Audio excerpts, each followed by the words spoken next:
Welcome to மைதிரிஸ் kitchen. இன்றைக்கி அடைப்பிரதமன் எப்படி பண்ணுறதுன்னு பார்க்கலாம். இன்றைக்கி அடைப்பிரதமன் பண்ணலாம். ஓணம் ஸ்பெஷல் எப்படி பண்ணலான்னு பார்க்கலாம் வாங்க. வெல்லம் 1/2 கிலோ வச்சுருக்கேன். பொடி தேங்காய் முடி 1 தேங்காய் உடச்சி கீறி வச்சுருக்கேன். முந்திரி திராட்சை வச்சுருக்கேன் 2 ஸ்பூனு. இது அடைப்பிரதமன்னு கடையில் கிடைக்கும். இந்த மாதிரி பண்ணியிருக்கா, நம்ம கடையிலே கிடைக்கும், வாங்கிக்கலாம். வாங்கி நெய் 2 ஸ்பூனு, ஏலக்காய் 1, கிராம்பு 1 வச்சுருக்கேன். எப்படி பண்ணலான்னு பார்க்கலாம் வாங்க. ஃபஸ்ட்டு அடுப்பு பற்ற வச்சுக்கிட்டேன். தண்ணி ஊற்றிக்கிறேன் 1 கப்பு.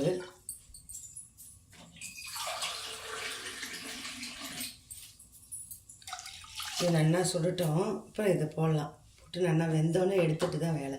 அதுக்குள்ளே தேங்காய் பால் அரைச்சின்னு வந்துடுவோம். இதுக்கு தேங்காய் பாலில் தான் பண்ணணும். தேங்காய் பால் அரைச்சி போட்டிட்டு நம்ம தண்ணி ஊற்றிக்கலாம்.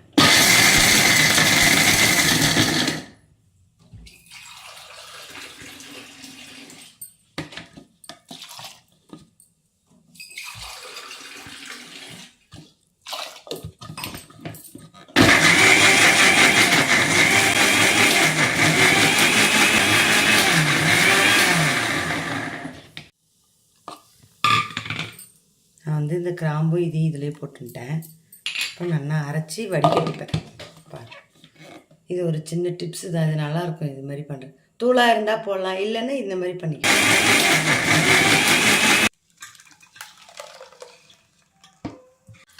பால் வருது பாருங்க, இந்த மாதிரி தான் வரும். இந்த மாதிரி வடிகட்டி வச்சுக்கலாம்.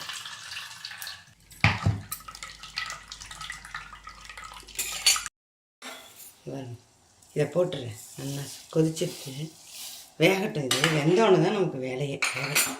5 நிமிஷம் வெந்துடும். ஒரு 5 நிமிஷம் வேணும். பெரிய கட்டி 1 கட்டி வெல்லம் போட்டிருக்கேன். எல்லாத்தையும் போட்டுக்கலாம். நல்லா பெருசாக 1 கட்டி போட்டுருக்கேன்.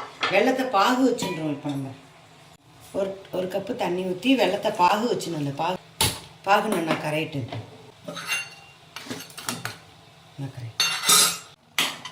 கொஞ்ச நேரம் இருக்கணும். கொஞ்சம் நேரம் இருக்கணும். இப்போ நல்லா வெந்துடுது. இது இப்படி போட்டுட்டு நம்ம ஒரு அலசிடலாம். பாருங்க, இந்த மாதிரி வந்துடும். உதிரியாக வந்துடும். அதுக்காக தான் நம்ம அலம்புறோம். குழகுழப்பு போயிடும். குழகுழப்பு தண்ணி கரைஞ்சிட்டு நம்ம வடிகட்டிக்கலாம்.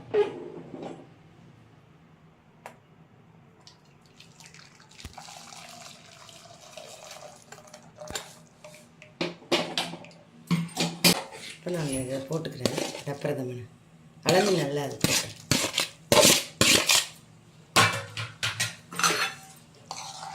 இது நல்லா ஒன்று சேர்ந்து கொதிக்கட்டும். நல்லா வேகணும். வெல்லத்தில் நல்லா வேகட்டும். அப்புறமா தேங்காய் பால் ஊற்றலாம். வெந்தோன்னு தான் வேகட்டும்.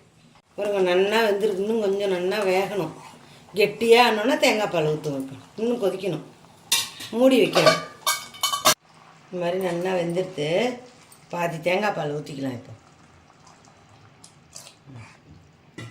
பெருசாக வச்சு நல்லா கொதிக்கிட்டோம். மிச்சம் அப்புறம் கொஞ்சம் நேரம் கழித்து ஊற்றிக்கலாம். அதுக்குள்ளே வறுத்துட்டு வந்துடுறேன். தெளிக்கும். நெய் ஊற்றிக்கிறேன். தேங்காய், முந்திரி, திராட்சை எல்லாம் வறுத்துக்கலாம்.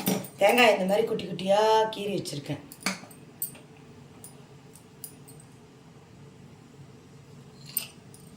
முந்திரி போட்டிருக்கேன். கொஞ்சம் பொரியட்டும். திராட்சை போட்டுக்கலாம். நம்ம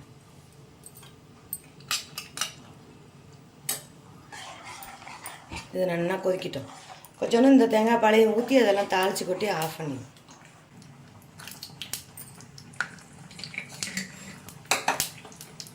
பசும்பாலில் கூட இது பண்ணலாம். இருந்தாலும் தேங்காய் பாலில் பண்ணால் தான் டேஸ்ட்டாக இருக்கும். தேங்காயும் போட்டுட்டேன். இதில் பொரிச்சிட்டு அதில் கொட்டிக்கலாம். பாயசத்தில்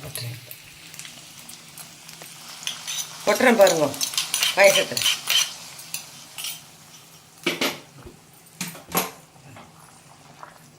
நெய் எவ்வளோ ஊற்றுறமோ அவ்வளோ டேஸ்ட்டாக இருக்கும். சூப்பராக இருக்கும். இது ஒரு 5 நிமிஷம் பாயசம் ரெடி ஆகிடுது. இது இப்போ நான் அந்த தேங்காய் பாலையும் அடுப்பை ஆஃப் பண்ணிவிட்டு தேங்காய் பால் ஊற்றிடுறேன்.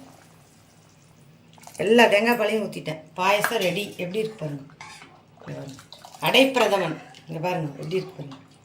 கொஞ்சம் நேரம் கழிச்சு நல்லா திக்காகிடும். ஒரு 5 நிமிஷம் கழிச்சு